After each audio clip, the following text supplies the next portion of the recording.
मध्य प्रदेश की तमाम सियासी बड़ी खबरें लेकर हाजिर है आपका मेज़बान तारिक हाशमी।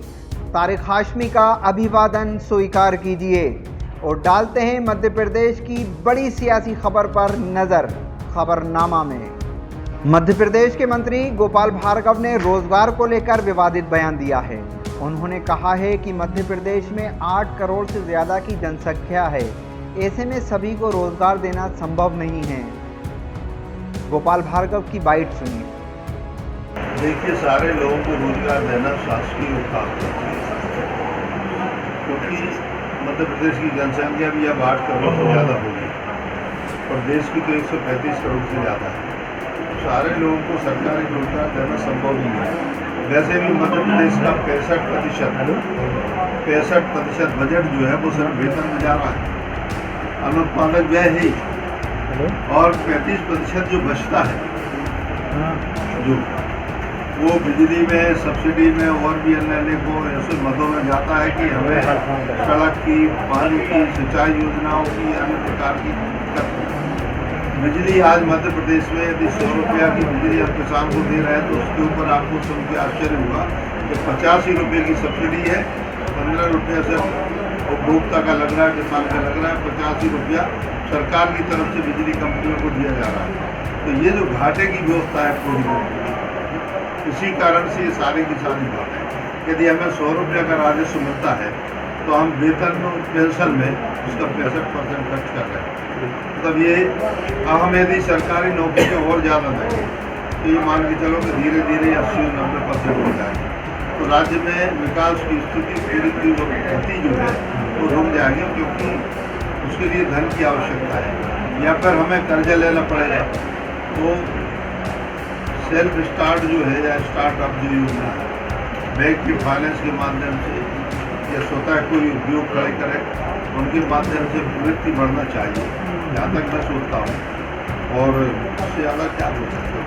मध्य प्रदेश में वैक्सीन की कमी और निवेश के जरिए रोजगार को लेकर प्रदेश सरकार के दावों पर कांग्रेस ने सवाल उठाए हैं। पूर्व मुख्यमंत्री कमलनाथ ने ट्वीट कर इन दोनों मुद्दों पर शिवराज सरकार पर निशाना साधा है। पूर्व मुख्यमंत्री कमलनाथ ने कहा कि मध्य प्रदेश में वैक्सीन की भारी कमी है, कई जिलों में वैक्सीन नदारद है और लोग परेशान हो रहे हैं। वैक्सीन सेंटरों में लोगों की लंबी लंबी लाइनें लग रही हैं, एक डोज लगवा चुके हैं, दूसरे डोज के लिए लोग परेशान हो रहे हैं। कमलनाथ ने कहा कि वैक्सीन सेंटर में कोरोना प्रोटोकॉल की धज्जियां उड़ रही हैं। वैक्सीन के भारी संकट के बीच क्या कोरोना की तीसरी लहर इस तरह से रोक पाएंगे? एक दिन का महाअभियान चलाकर अपनी पीठ थपथपाने वाले आज मैदान से गायब हैं। जैसे जैसे चुनाव नज़दीक आ रहे हैं, सरकार से लेकर विपक्ष तक सब सक्रिय होने लगे हैं। ज्योतिरादित्य सिंधिया की बगावत के बाद मध्य प्रदेश में हाशिए पर चल रही कांग्रेस फिर से मजबूत ज़मीन तलाशने में लगी है। हाल ही में एमपी कांग्रेस के अध्यक्ष कमलनाथ दिल्ली का दौरा खत्म कर लौटे हैं। उन्हें कांग्रेस अध्यक्ष बनाए जाने की संभावना है। ऐसे में कमलनाथ के संकल्प पर संकट मंडराने लगे हैं, क्योंकि जब वो दिल्ली चले जाएंगे तो एमपी में कैसे वापस आएंगे।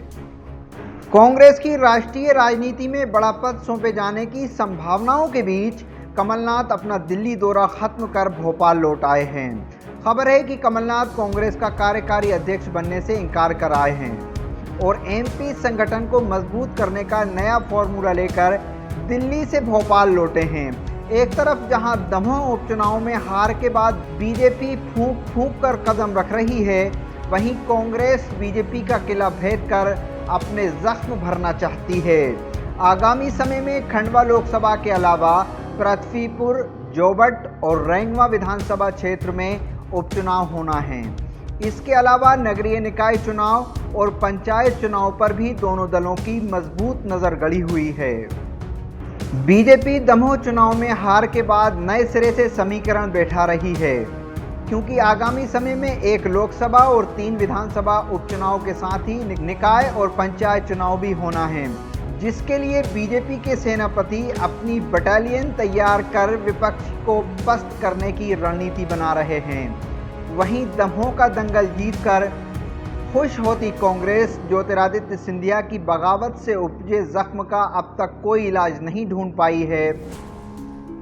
हालांकि सड़क से सदन तक और फिजिकल से सोशल तक हर प्लेटफॉर्म पर जोरदार उपस्थिति दर्ज करा रही है कांग्रेस। पूर्व मुख्यमंत्री दिग्विजय सिंह के एक ट्वीट से प्रदेश की सियासी हवा बदल गई है। मध्य प्रदेश के अगले मुख्यमंत्री के नाम को लेकर सत्ता पक्ष विपक्ष के बीच जुबानी जंग छिड़ी हुई है। एक ट्वीट के जरिए दिग्विजय सिंह ने प्रहलाद पटेल और वीडी शर्मा के नाम का जिक्र किया था, जिस पर अब सियासी गहमागहमी जारी है। इस बीच गृह मंत्री नरोत्तम मिश्रा ने दिग्विजय सिंह पर निशाना साधते हुए कहा, जो खुद की पार्टी की सरकार बना नहीं पा रहे हैं, वे हमारे सीएम तय करने बैठे हैं। वहीं सूत्रों के हवाले से खबर ये भी सामने आ रही है कि 2023 के सीएम के लिए 3 नामों का जिक्र चल रहा है, जिसमें प्रहलाद पटेल, नरोत्तम मिश्रा और नरेंद्र सिंह तोमर का नाम शामिल है। मुख्यमंत्री के दावेदारों के नाम ट्वीट करने पर मध्य प्रदेश के गृह मंत्री नरोत्तम मिश्रा ने निशाना साधा। उन्होंने दिग्विजय सिंह को घेरते हुए कहा कि बीजेपी की तरफ से अगला सीएम कौन होगा, ये फैसला बीजेपी का केंद्रीय नेतृत्व तय करेगा।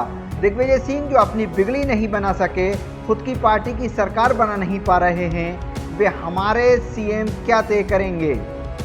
मध्य प्रदेश में मुख्यमंत्री के बदलने की अटकलें उस वक्त शुरू हुई जब प्रदेश के बड़े दिग्गज नेता नरेंद्र सिंह तोमर, प्रहलाद पटेल, वीडी शर्मा, नरोत्तम मिश्रा का एक दूसरे से मिलना शुरू हुआ।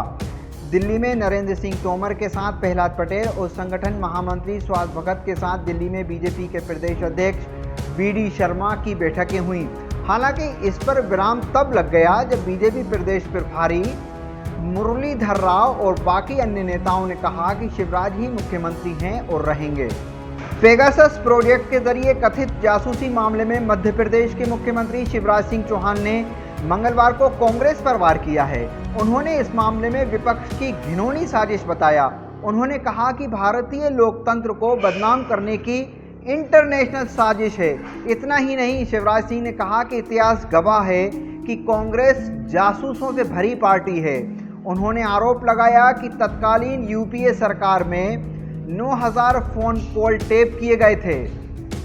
शिवराज सिंह चौहान ने कहा कि कांग्रेस की राजनीतिक ताकत शून्य हो गई है, उसकी जासूसी करके हम क्या करेंगे। कुछ विदेशी ताकतें और कांग्रेस प्रधानमंत्री नरेंद्र मोदी की लोकप्रियता को पचा नहीं पा रही है। पेगासस जासूसी मामला झूठ की बुनियाद पर रची गई कहानी है। शिवराज सिंह चौहान ने कहा कि संसद का सत्र बहुत महत्वपूर्ण था। गरीब और पिछड़ों को मंत्री पद दिया गया, उनका परिचय संसद में होना था। विपक्ष को ये रास नहीं आया, इसीलिए संसद शुरू होने से एक दिन पहले इस मामले को लाया गया। संसद को शोरगुल का ठिकाना बना लिया गया है। विपक्ष लगातार देश के खिलाफ साजिश कर रहा है। शिवराज कैबिनेट ने प्रदेश के 4 बड़े बांधों से रेत और सिल्ट निकालने का ठेका देने के प्रस्ताव को स्वीकृति दे दी है। पहले चरण में रानी अवंतीबाई सागर, बरगी, तवा, इंदिरा सागर और बाण सागर बांध का ठेका दिया जाएगा। इन चारों बांधों से जो गाद निकाली जाएगी, उसमें 15 से 40% तक रेत मिल सकती है। ये फैसला मुख्यमंत्री शिवराज सिंह चौहान की अध्यक्षता में हुई कैबिनेट की बैठक में लिया गया। गृह मंत्री और सरकार के प्रवक्ता डॉक्टर नरोत्तम मिश्रा ने बताया कि अब नियम के खिलाफ लगाए गए मोबाइल टावरों को भी मंजूरी दी जा सकेगी। सरकार ने इनको नियमित करने के लिए समझौता शुल्क तय कर लिया है। कैबिनेट ने प्रदेश के थानों में सीसीटीवी कैमरे लगाने के प्रस्ताव को भी मंजूरी दे दी है। इसके अलावा छतरपुर के बक्सवा में नया ITI खोलने का फैसला लिया गया है। पूर्व मंत्री जीतू पटवारी ने किसानों की परेशानी को देखते हुए सीएम शिवराज सिंह चौहान को खत लिखा है।